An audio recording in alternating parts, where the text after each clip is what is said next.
Hello friends, welcome to Reads and Eats. My name is Fiona. I'm really glad you clicked my video today. I hope you're going to enjoy it. I'm just going to chat about the books that I've read this week and what I plan to be reading this weekend. Also, have I get any plans? For those of you that are like me, that are in the red or the amber warning over here because of Storm Irwin, or Yoan, whichever, I think it's Yoan, please stay safe, guys. Just coorie doon, hunker doon, and just stay as safe as possible. We haven't, touch wood, fingers crossed, so far we haven't had any damage done, but I can see that across the way they've had a fence has gone down. There is a tree that if it gets really windy, I suspect it may go. But as I say, fingers crossed and touch wood, we haven't had anything yet. And hopefully that's the way it'll stay. To those that have, I haven't actually looked to the weather in the news, but if you have had damage, I'm so sorry. I hope it's an easy repair and a quick fix, and that you're not going to be out of your homes or anything. I really do. But yeah, so that's kind of the what the weather is doing at the moment here. So reading wise, I've had a good week. I've had a very good week, actually. I've read 3 books. Well, finished one book which had 2 stories in it, and finished another 2, so that's not bad. So I finished A Beach House Beginning by Rayanne Thane. So this had 2 stories in it. The first story, we meet Wes, and Wes moves into Brambleberry House. Now, he had been in prison, but it was a wrong conviction and all charges were dropped against him, etc.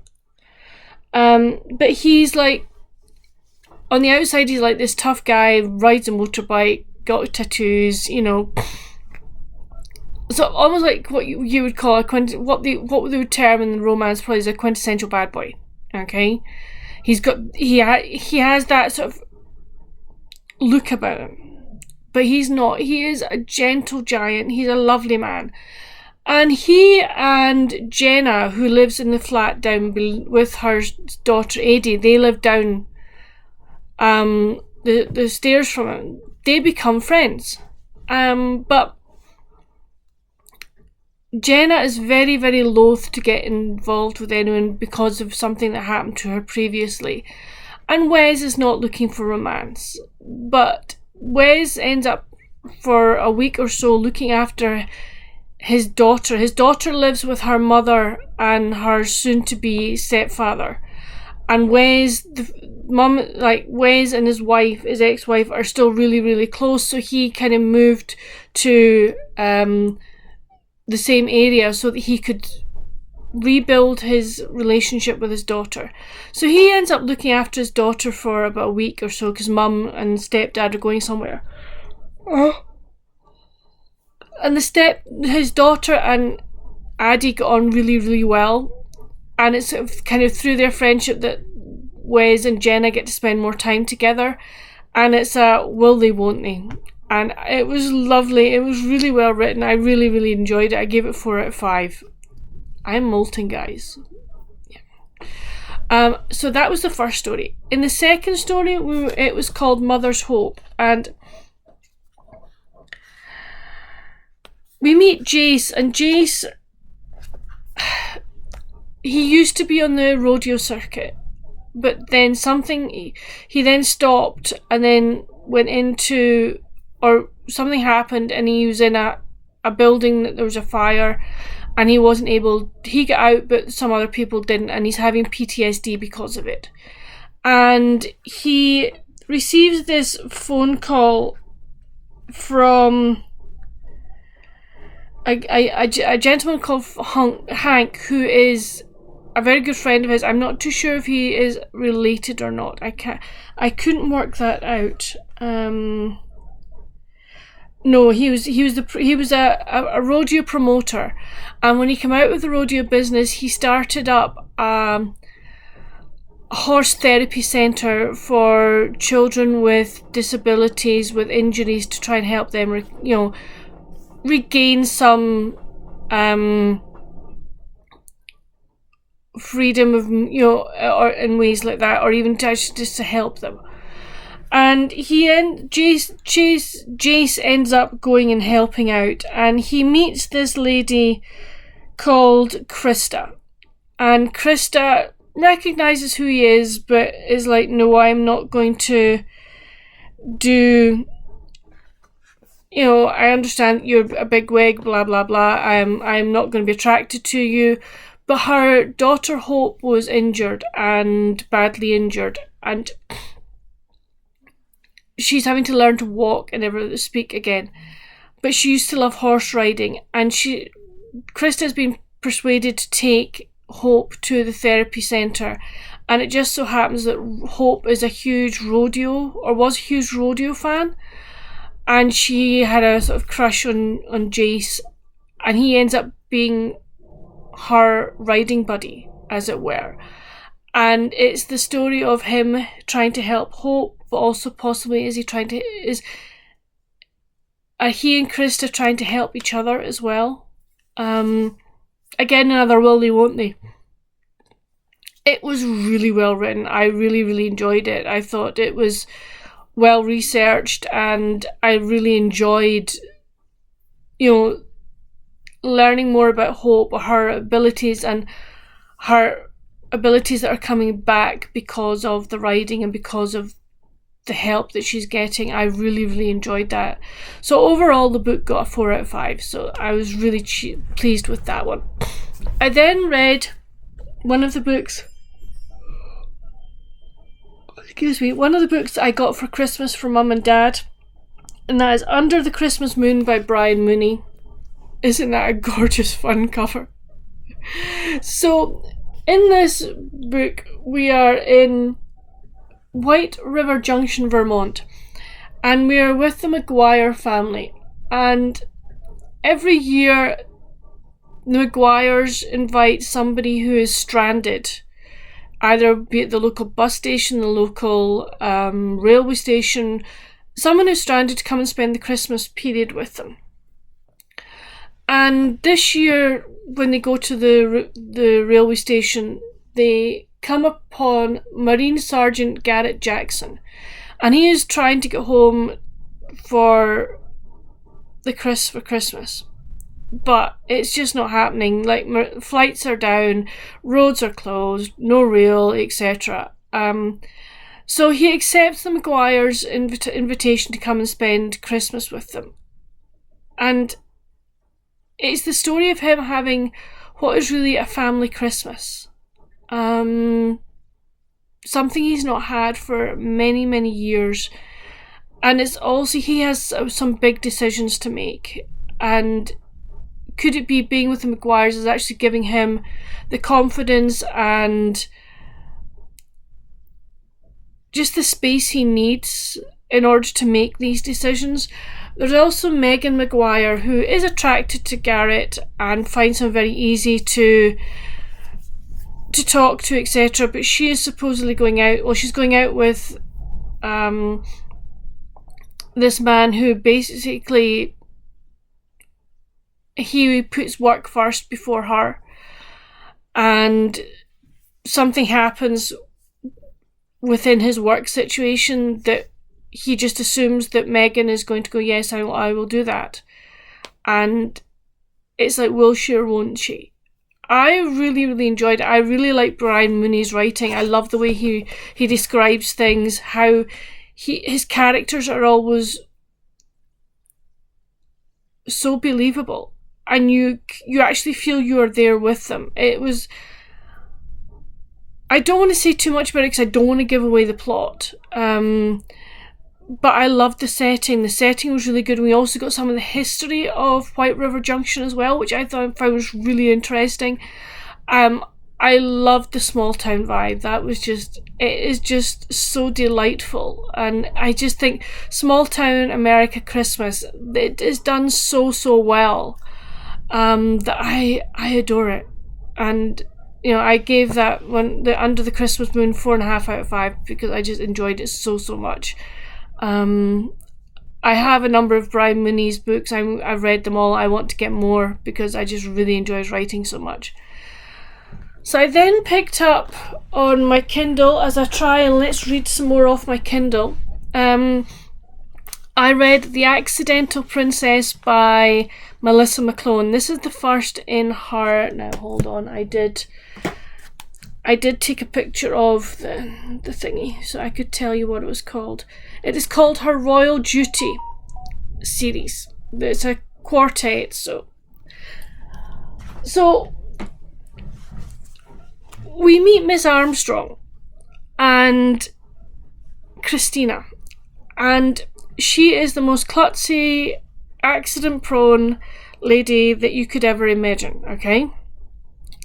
And her dad has brought her to San Montino to help celebrate the 30th birthday of Prince Richard. And legend goes in the country that the lady that is to be his bride, as soon as she puts this ring on her finger, it will fit. If it fits, whoever it fits, that's his true love, okay? And he is like, oh, I don't want this legend to be true. I really don't want this legend to be true. I am going to choose my own bride. I don't care that I am 30. I haven't found my bride yet. This is not happening. But Mummy has thrown this big ball, and it's like all the women there are like, we want to try the ring on. And Richard's assistant stroke best friend Didier, I don't know if he does this for a laugh or whether he's got an inkling, but he gets Christina to try the ring on. Of course, the ring fits. And it's like, she's like, get this ring off me. And Prince Richard's like, I am not marrying her, get that ring off her. And they try everything in their power to get the ring off her. Okay, off her finger. And legend goes that when true love happens, that the ring will come off, okay? And it's the story of how they try and get the ring off her finger. How maybe spending time together makes them realise that they are not what other people perceive them to be. And it's, will they or won't they fall in love? And if they do, will they or won't they actually acknowledge it? I adored this book. It was brilliant. I give it 4.5 out of 5. It was such a fun read. You know, this woman who, in some ways, this is found family. Although she does have family, this is found family because she's very different from the rest of her family. And she actually feels accepted within the palace as to who she is and what she does. And it's also maybe Richard finding out that maybe a legend is a great thing for a country in that it gives things to the country and provides things for the country. But it was a wonderful romp, and I'm definitely going to be reading the next ones in the series because I just enjoyed it so much. It was really fun. And then I decided to pick up one of the books that was on my TBR, that if you've seen my tag video, it was one that I was like, oh, won't I? Or I knew I was going to be reading it, but it was just like, when do I want to pick it up? I've picked it up. So I'm reading The Awakened Mage by Karen Miller. I've got 2.5 chapters into it. I'm on chapter 3. So it is quite a chunker. Hopefully we'll get this read within the week. I would love to get this finished by the end of February. So it picks up immediately from where The Innocent Mage finished off. So that's good. It means I'm not having to rethink. Thankfully I can still remember what happens. And it's just, it's just picking up the pace again. So that's nice. So that's kind of what am I going to be reading this weekend. chunker. But I'm happy with that. It will be nice to see how this duology finishes. So that's what I'm going to be reading. What else am I going to be reading this weekend? What I'm going to be doing, this weekend. I really don't know. There's supposed to be rugby on, but whether because of all the warnings and everything, whether the rugby goes ahead, I'm not sure. But if there's rugby on, we'll watch some rugby. I'd like to do some more of my cross stitch. And I don't really know. I'm just going to sort of take the weekend as I find it, and just decide as I feel what I want to do. I don't really want to go in and plan a lot of things for this weekend. I've been feeling quite tired this week. I had a really good yoga session on Tuesday. It was really, really good, but I know I've worked, if that makes sense. So, but I thoroughly enjoyed it. What else have I done this week? I was out with my other half on Wednesday. Yes, I think it was Wednesday. Went to see a friend who is in an elderly living facility. So we went to see her, and then we went out for a coffee, and it was just nice to spend some time together. So that was good. But apart from that, that's kind of been my week. So please let me know down in the comments. Have you read any of the books that I've mentioned? Do any of them sound interesting to you? You think, oh yeah, I might pick that one up. I would love to know. What have you been reading this week? Do you have plans for this weekend? I would love to know. But that's it for this video, friends. I hope you've enjoyed.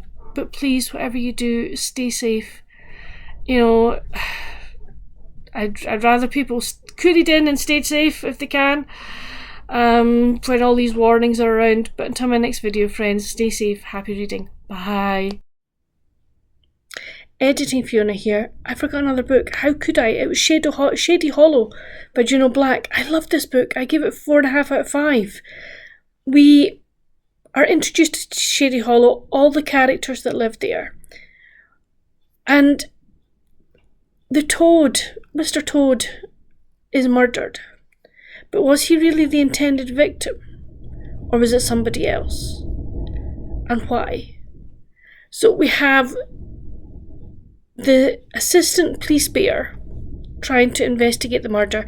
The chief of police is off fishing. He's much happier fishing than doing police work. And we have Vivian the vixen, the fox, who is the main reporter of the local Shady Hollow newspaper. She's also doing her own investigation. But herself and the police bear are helping each other, which is really, really lovely. They have a number of suspects, but then another person is murdered. The beaver is murdered. Mr. Beaver is murdered. Mr. von Beaverpeld is murdered. Now, things in his marriage are not going well. Could it be the wife? Could it be somebody else within the factory? I adored this book. I loved the creatures, and I loved that they had their own personalities, their own way of doing things. It was a really good start to the series. It's definitely one I'm really glad I chose this as one of my 5 for SAS. It was my very first SAS book. I am so glad that I chose this one, or the spinning wheel chose it for me, because if I hadn't started, I'd be missing out on a fantastic series. I will be continuing on with the series, maybe not right away, because I have other SAS books I want to read, but it's definitely a series I wish to continue with. I adored it. If you've not read Shady Hollow and you like the idea of animals being able to talk and wear clothes and just be human in many ways, you actually forget when you're reading the book that the characters are animals, which I think is really lovely. I think that makes it shows that it's such a well-written book that's what happens. But no, I absolutely adored this book, and I know it's one of Cousin Sonia's favourites, so I'm really glad that I've read it and that I can now say to her I've started the series and I will be continuing. So I will slot this in at the end of the video. Oh, but how could I forget that one? Seriously? How? But anyway, see you later.